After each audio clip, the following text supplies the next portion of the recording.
Sir, ഈ അൻവറിൻ്റെ രാഷ്ട്രീയം, അൻവർ എന്താണ് ഇനി ഉദ്ദേശിക്കുന്നത്? പിണറായിയെ വലിയ രീതിയിൽ വെല്ലുവിളിച്ച്, പിണറായി എന്നല്ല, കേരളത്തിലെ ഒട്ടുമിക്ക മാധ്യമ പ്രവർത്തകരെയും ജനങ്ങളെയും രാഷ്ട്രീയക്കാരെയും ഒക്കെ വെല്ലുവിളിച്ചുകൊണ്ട് ഇറങ്ങിത്തിരിച്ച അൻവർ കഴിഞ്ഞ ദിവസം ജയിലിലായി. വൈകിട്ടായപ്പോൾ ജയിൽ മോചിതനുമായി അദ്ദേഹം. എന്താണ് ഇനി അദ്ദേഹം മുന്നോട്ട് വയ്ക്കുന്ന രാഷ്ട്രീയം? ആരോടൊപ്പം നിൽക്കണമെന്ന് അദ്ദേഹം തീരുമാനിക്കുന്നു? അവരൊന്നും അദ്ദേഹത്തെ ഏറ്റെടുക്കാൻ തയ്യാറാകുന്നുമില്ല. അല്ല, ഇപ്പോൾ ജയിലിൽ നിന്ന് കഴിഞ്ഞ ഏതാനും മണിക്കൂറുകൾക്ക് മുമ്പ് പുറത്തു വന്ന അൻവർ പറഞ്ഞത് അദ്ദേഹം UDF ഭാഗമാകും എന്നാണ്. UDF ഏത് കക്ഷിയുടെ എന്ന് പറഞ്ഞിട്ടില്ല.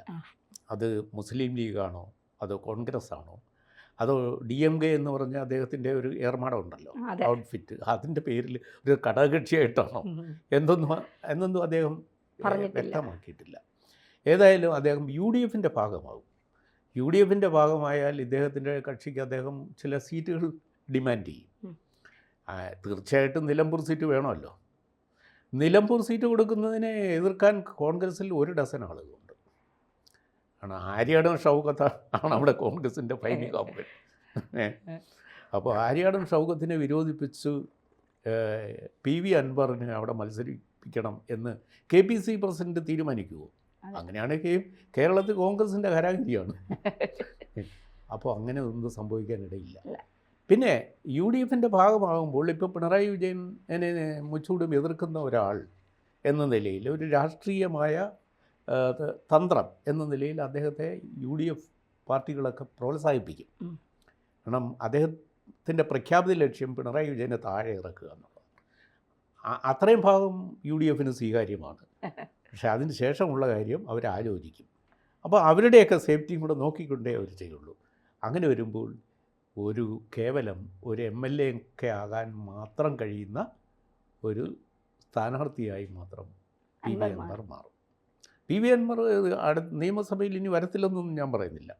പക്ഷേ വരികയാണെങ്കിൽ ഇത് UDF ഏറ്റവും അവസാനത്തെ ഒരു കക്ഷി, പണ്ട് പിന്നെ ഗണേഷ് കുമാർ നിന്നില്ലേ, ഇപ്പോൾ LDF ഗണേഷ് കുമാർ ഏകാംഗ പാർട്ടിയില്ലേ, അതുപോലുള്ള ഒരു അസ്തിത്വം അദ്ദേഹത്തിന് ഉണ്ടാകാം എന്നേ ഞാൻ പറയുന്നുള്ളൂ.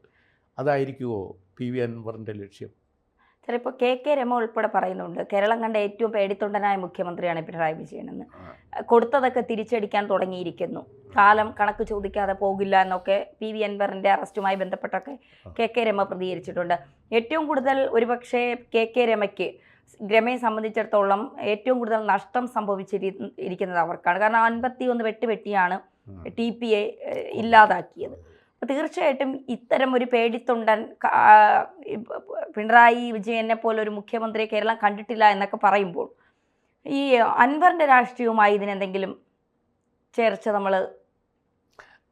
അൻവറും പിണറായിയുടെ ഏറ്റവും അടുത്ത ആളായിരുന്നു. ഏതാനും മാസങ്ങൾക്ക് മുമ്പ് പെട്ടെന്ന് അൻവർ തിരിയാനുള്ള ഈ പുറമേ പറയുന്നതിനൊക്കെ അപ്പുറത്തുള്ള ഒരു DIGയുടെ സ്വർണ്ണക്കള്ളക്കടത്ത്, അയാൾക്ക് കൊടുക്കുന്ന പിന്തുണ, ഇത് അയാളെ മാറ്റുന്നില്ല എന്നൊക്കെ ആ ഒരു ഇഷ്യൂവിനപ്പുറം കരിപ്പൂർ കേന്ദ്രീകരിച്ചുള്ള സ്വർണ്ണ വ്യാപാരവും ഇടപാടും അതിൻ്റെ കള്ളക്കടത്തും മാത്രമാണോ ഇതിൻ്റെ അടിസ്ഥാന കാരണം? പിണറായി വിജയനെ PV അൻവർ എതിർക്കാൻ വേറെ എന്തെങ്കിലും വിഹിതം വയ്ക്കലിൻ്റെ തർക്കമുണ്ടോ? ഇതൊക്കെ അന്വേഷിച്ചറിയേണ്ട കാര്യമാണ്. നമുക്കിപ്പോൾ അതിനെപ്പറ്റി വ്യക്തതയില്ല. PV അൻവർ മോശക്കാരനല്ല. ഒരു ആഫ്രിക്കൻ രാജ്യത്ത് ഖനനമൊക്കെ നടത്തുന്ന ആളാണ്, സ്വർണ്ണം ഖനനം. അദ്ദേഹം നിയമസഭയിൽ പോലും വരാതെ മുങ്ങി നടക്കും ചിലപ്പോൾ. അപ്പോൾ എവിടെ പോയി എന്ന് അറിയുമ്പോൾ കാനയിലാണ് അദ്ദേഹം. അപ്പോൾ കാന എന്ന് പറയുന്നത് ഒരു സാധാരണ രാജ്യമാണെങ്കിലും ലോകത്തിലെ ഏറ്റവും കൂടുതലും സ്വർണ്ണക്കനി ഉള്ളത് അവിടെയാണ്. അവിടെ പട്ടിണി പാവങ്ങൾ പോലും മുഖത്ത് സ്വർണം പൗഡർ പോലെ പൂച്ചിക്കൊണ്ട് നടക്കുന്നവരാണ്. കാരണം അതൊരു കോംപ്ലക്സാണ്, അവർ ബ്ലാക്ക് ആണല്ലോ. അപ്പോൾ അവർക്ക് സ്വർണ്ണത്തോടുള്ള ആർത്തിയും ആവേശവും കൂടും. അവിടെ അത് വളരെ വില കുറച്ച് കിട്ടുന്നുണ്ട്. സാധാരണ വീട്ടിൽ പോലും സ്വർണ്ണ കരണ്ടിയുണ്ട്, സ്വർണ്ണ പ്ലേറ്റുമുണ്ട്. അപ്പോൾ അതാണ് കാന. അപ്പോൾ ഏറ്റവും കൂടുതൽ സ്വർണം ഉപയോഗിക്കുന്നത് ദരിദ്ര രാഷ്ട്രമാണെന്ന് വേണം കരുതാൻ. അപ്പോൾ അതാണ് ഈ മഞ്ഞലോകത്തിൻ്റെ ഒരു മാജിക്. അപ്പോൾ അതിരിക്കട്ടെ. അപ്പോൾ PV അൻവർ അങ്ങനെയുള്ള ഒരു പൊളിറ്റീഷ്യനാണ്. അദ്ദേഹത്തിന് ധനസ്ഥിതിയുണ്ട്. അപ്പോൾ കേരള പൊളിറ്റിക്സിൽ അദ്ദേഹത്തിൻ്റെ ധാരാളം സമ്പത്ത് ഉപയോഗിച്ചിട്ട് കളിക്കാനുള്ള ഒരു സ്പേസ് കിട്ടും. പിന്നെ അദ്ദേഹം കളിക്കുന്ന ഒരു സാമുദായിക ഐഡൻറ്റിറ്റിയുടെ മേളിലാണ്. CPM-ലേക്ക് ഒഴുകിക്കൊണ്ടിരുന്ന തീവ്ര കമ്മ്യൂണിസ്റ്റുകാരിൽ ഒരു വിഭാഗത്തെ അദ്ദേഹത്തിന് ആകർഷിക്കാൻ പറ്റും. അതുകൊണ്ട് ആ തീവ്ര വിഭാഗത്തെ കോൺഗ്രസ്സിന് സ്വീകാര്യമാകുമോ ഇല്ലയോ എന്നത് ഒരു കാര്യവുമാണ്. കാരണം നിരോധിക്കപ്പെട്ട പാർട്ടിയുടെ വോട്ട് മേടിച്ച് ജമാഅത്തെ ഇസ്ലാമിയുടെ വോട്ട് മേടിച്ച് ജയിച്ച ആളുകളാണ് കോൺഗ്രസ്. അതിൻ്റെ വിവാദം ഇതുവരെ തീർന്നിട്ടില്ല. സോണിയാഗാന്ധിയുടെ മകൾ പ്രിയങ്ക വയനാട്ടിൽ ലഭിച്ച വോട്ട് അവർ തന്നെ കെ മുരളീധരൻ തന്നെ പറഞ്ഞു അത് മുസ്ലിം സമുദായത്തിലെ തീവ്രവിഭാഗത്തിൻ്റെ വോട്ടാണെന്ന്. അപ്പോൾ ആ തരത്തിൽ PV അൻവറെ ഉൾക്കൊള്ളുന്നതിന് UDF-നും കോൺഗ്രസ്സിനും ഒരു റിസർവേഷനുണ്ട്. അതേസമയത്ത് കുഞ്ഞാലിക്കുട്ടി സമ്മതിച്ചുവല്ലോ, അദ്ദേഹവുമായിട്ട് ഒരു വട്ടം ചർച്ച ചെയ്തു എന്ന്. അൻവറുമായിട്ട് ഒരു തവണ ചർച്ച നടത്തി. വേറെ UDF-ലെ ആരുമായിട്ട് ഒരു ഒഫീഷ്യൽ ചർച്ച നടത്തിയതായിട്ട് അവരാരും അൻവർ വെളിപ്പെടുത്തിയിട്ടില്ല.